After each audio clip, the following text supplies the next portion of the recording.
रात के 9 बज चुके थे। दिसंबर की सर्द पवन लखनऊ की पुरानी गलियों में एक खौफनाक सन्नाटा फैला रही थी। राज वर्मा कांपते हाथों से अपना कैमरा पकड़े हुए था जब उसने नाच महल की बंद खिड़की में से एक सफेद साड़ी वाली औरत को अंदर जाते देखा। लेकिन इमारत का दरवाजा तो बाहर से बंद था। वो अंदर कैसे गई? राज की सांसें तेज हो गईं जब उसे एहसास हुआ कि वो औरत चल नहीं रही थी बल्कि फर्श से कुछ ऊंचाई पर डोल रही थी। ये लखनऊ के बदनाम नाच महल की कहानी है, जहां आज भी रूहें उन लोगों का इंतजार करती हैं जो हकीकत जानने की कोशिश करते हैं। अगर आपको ऐसी खौफनाक और हकीकी कहानियां पसंद हैं तो इस वीडियो को लाइक करें और चैनल को फॉलो कर लें। ये एक छोटा सा क्लिक है, लेकिन इससे मुझे ऐसी और कहानियां अब तक पहुंचाने में मदद हासिल होती है। राज वर्मा मुंबई का एक तहकीकी सहाफी था। वो ऐसी कहानियां ढूंढता था जिन्हें लोग सिर्फ अफसाने समझते थे। इसके एडिटर ने इसे लखनऊ के नाच महल के बारे में तहकीक का काम दिया था। कहते हैं 15 साल पहले यहाँ एक खूबसूरत फनकारा नूर जहां रहती थी, जिसकी खूबसूरती के चर्चे दूर दूर तक थे। लोग कहते थे कि इसकी मुस्कुराहट से पूरा कोठा जगमगा उठता था। लेकिन एक रात यहाँ खौफनाक आग लगी और पूरी बस्ती राख हो गई। राज ने अपने दोस्त समीर से इस जगह के बारे में पूछा था। समीर ने कहा था, यार वहां मत जा, मेरा एक साथी गया था। जब वो वापस आया तो 2 हफ्ते तक बोला नहीं। कहता है इसने वहां कुछ ऐसा देखा जो इंसान की समझ से बाहर था। लेकिन राज ने हंसकर जवाब दिया कि यह सब लोगों के खौफ की पैदावार है, हकीकत में कुछ नहीं होता। राज ने शाम को अपना सामान पैक किया, कैमरा, टार्च और रिकॉर्डिंग के लिए एक्स्ट्रा बैटरियां। वो रात को ही वहां पहुंचना चाहता था क्योंकि लोग कहते थे कि अजीब चीजें सिर्फ रात को ही होती हैं। जब राज रात 8 बजे नाच महल के इलाके में पहुंचा तो वहां एक अजीब सी खामोशी थी। पूरी बस्ती वीरान थी। कोई आदमी, कोई दुकान, कुछ नहीं। सिर्फ टूटी फूटी इमारतें जो अंधेरे में डरोनी लग रही थीं। राज ने अपना कैमरा ऑन किया और आहिस्ता आहिस्ता सबसे बड़ी इमारत की तरफ बढ़ने लगा। ये 3 मंजिला इमारत थी जिसके बाहर एक पुराना बोर्ड लगा था, नाच महल, जहां रात कभी खत्म नहीं होती। इमारत के दरवाजे पर जंग आलूद ताला लगा था। राज ने दरवाजे को धकेला लेकिन वो नहीं खुला। तभी उसे पीछे से एक बुढ़िया की आवाज सुनाई दी। बुढ़िया ने कहा, बेटा वापस चले जाओ, ये जगह तुम्हारे जैसे नौजवानों के लिए नहीं है। राज ने मुड़कर देखा तो एक बूढ़ी औरत खड़ी थी जिसके चेहरे पर झुर्रियां और आंखों में गहरा खौफ था। राज ने पूछा, आंटी जी, आपको कैसे पता कि मैं यहाँ क्यों आया हूँ? बुढ़िया ने जवाब दिया, जो भी यहाँ आता है वो सिर्फ एक वजह से आता है, नूर जहां की कहानी जानने। लेकिन बेटा, कुछ सच्चाइयां जानकर अच्छी नहीं होती। राज ने कहा, लेकिन मैं सहाफी हूं, मुझे सच जानना ही पड़ता है। बुढ़िया ने आह भरी और कहा, अच्छा, अगर तुम्हें अंदर जाना ही है तो एक बात याद रखना, अगर कोई तुम्हें अपने साथ नाच करने को कहे तो कभी हाँ नहीं कहना। और दूसरी बात, जब घुंघरू की आवाज सुनो तो फौरी तौर पर बाहर निकल जाना। राज ने हैरत से पूछा, लेकिन ये क्यों? बुढ़िया ने कहा, क्योंकि नूर जहां आज भी यहां नाच करती है, और जो उसके साथ नाच में शामिल हो जाता है वो कभी वापस नहीं आता। ये कहकर बुढ़िया अंधेरे में गायब हो गई। राज ने टार्च की रोशनी उसकी तरफ मारी लेकिन वो कहीं नजर नहीं आई।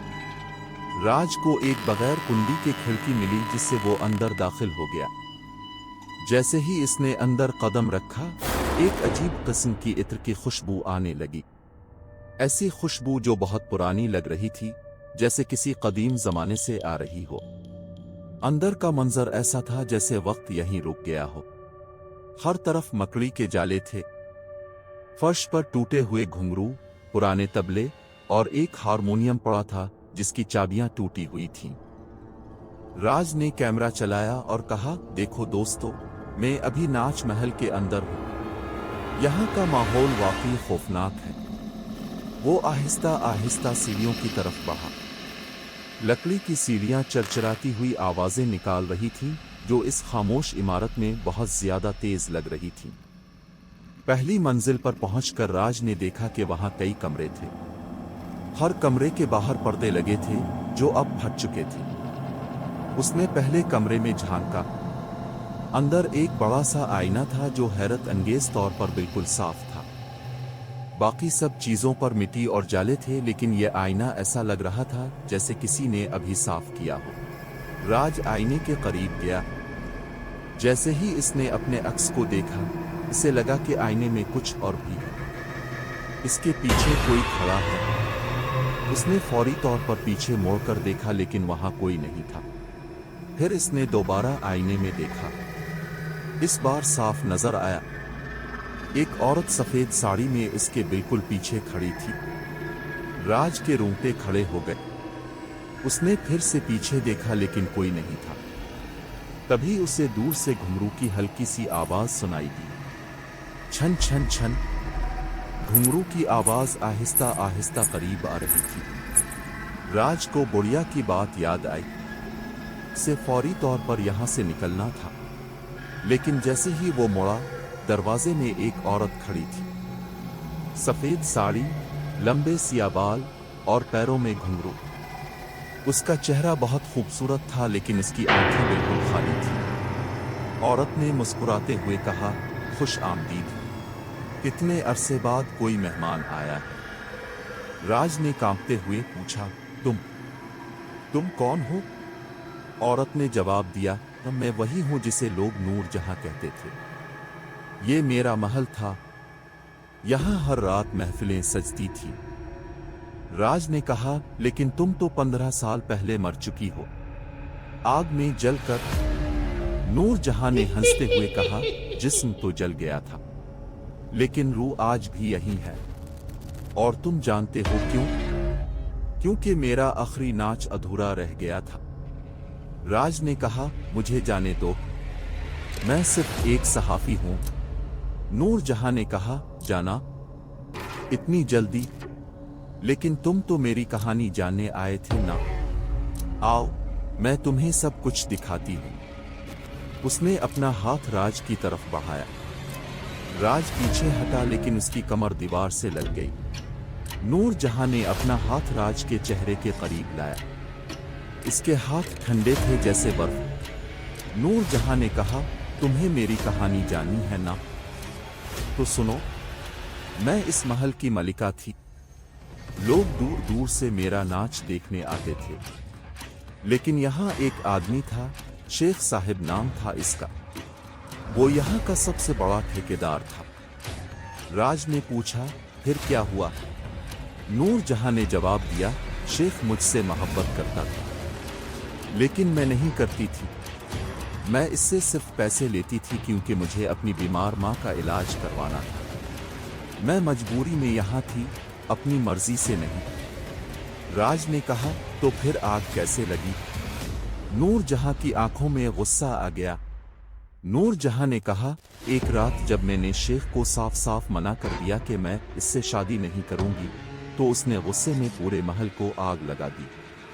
मैं और यहाँ की बाकी लड़कियां सब आग में जलकर मर गईं। हमारी चीखें आज भी उन दीवारों में कैद हैं। राज ने कहा, लेकिन शेख का क्या हुआ? नूर जहां ने मुस्कुराते हुए कहा, वो भी मरा। मैंने उसे मारा। एक हफ्ते बाद जब वो यहां वापस आया, मैंने इसका इंतजार किया। उसने सोचा कि मैं मर चुकी हूं, लेकिन जब इसने मुझे देखा तो उसके होश उड़ गए। राज के पसीने छूटने लगे। नूर जहां ने कहा, अब मैं यहां अकेली हूं। मुझे एक साथी चाहिए, कोई जो मेरे साथ हमेशा रहे। राज ने कहा, नहीं, मैं यहां नहीं रह सकता, मुझे जाने दो। नूर जहां ने कहा, जाना? लेकिन तुमने अभी मेरा नाच नहीं देखा। आओ, एक नाच करते हैं। उसने अपने पांव जमीन पर मारे। घुंघरू की आवाज तेज हो गई। वो नाच करने लगी। इसकी हरकत खूबसूरत थी, लेकिन खौफनाक भी। राज भागने की कोशिश कर रहा था, लेकिन उसके पांव जैसे रुक गए थे। वो हरकत नहीं कर सकता था। नूर जहां ने कहा, आओ मेरे साथ नाच करो, बस एक बार, फिर तुम आजाद हो। राज ने सर हिलाया और कहा, नहीं, मैं नहीं करूंगा। नूर जहां का चेहरा बदलने लगा। वो खूबसूरत चेहरा अब जला हुआ और डरावना नजर आने लगा। इसकी आंखों से काला आंसू बहने लगा। नूर जहां ने गुस्से में चीख कर कहा, तुम मेरे साथ नाच करोगे, सबको करना पड़ता है। उसने राज को पकड़ने की कोशिश की। राज ने अपना कैमरा नूर जहां की तरफ फेंक दिया और भागने की कोशिश की, लेकिन तभी नूर जहां ने इसका बाजू पकड़ लिया। इसकी गिरफ्त इतनी सख्त थी जैसे लोहे का हाथ हो। राज ने चीख कर कहा, छोड़ो मुझे, छोड़ो। तभी अचानक दूर से एक आवाज आई। किसी ने मंत्र पढ़ना शुरू कर दिया।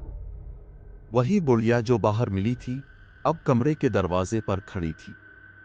इसके हाथ में एक दिया था और वो कुछ पढ़ रही थी। नूर जहां ने चीख मारी और राज को छोड़ दिया। नूर जहां ने कहा, तुम यहां कैसे आई?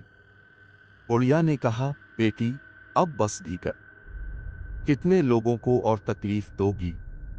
नूर जहां ने रोते हुए कहा, मां, मैं अकेली हूं यहां, मुझे साथ चाहिए। राज की सांस रुक गई। ये बुढ़िया नूर जहां की मां थी। बुढ़िया ने कहा, मैं तुम्हारी मां हूं बेटी, मैं हमेशा तुम्हारे साथ हूं, लेकिन तुम्हें अब आराम करने की जरूरत है, जाने दो इस दुनिया को। नूर जहां ने कहा, लेकिन मां, मेरा आखिरी नाच अधूरा रह गया।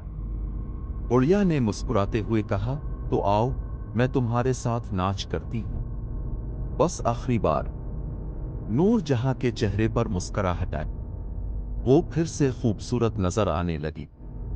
दोनों माँ बेटी ने साथ नाच करना शुरू किया। घुंघरू की आवाज अब पुरसुकून और खूबसूरत लग रही थी।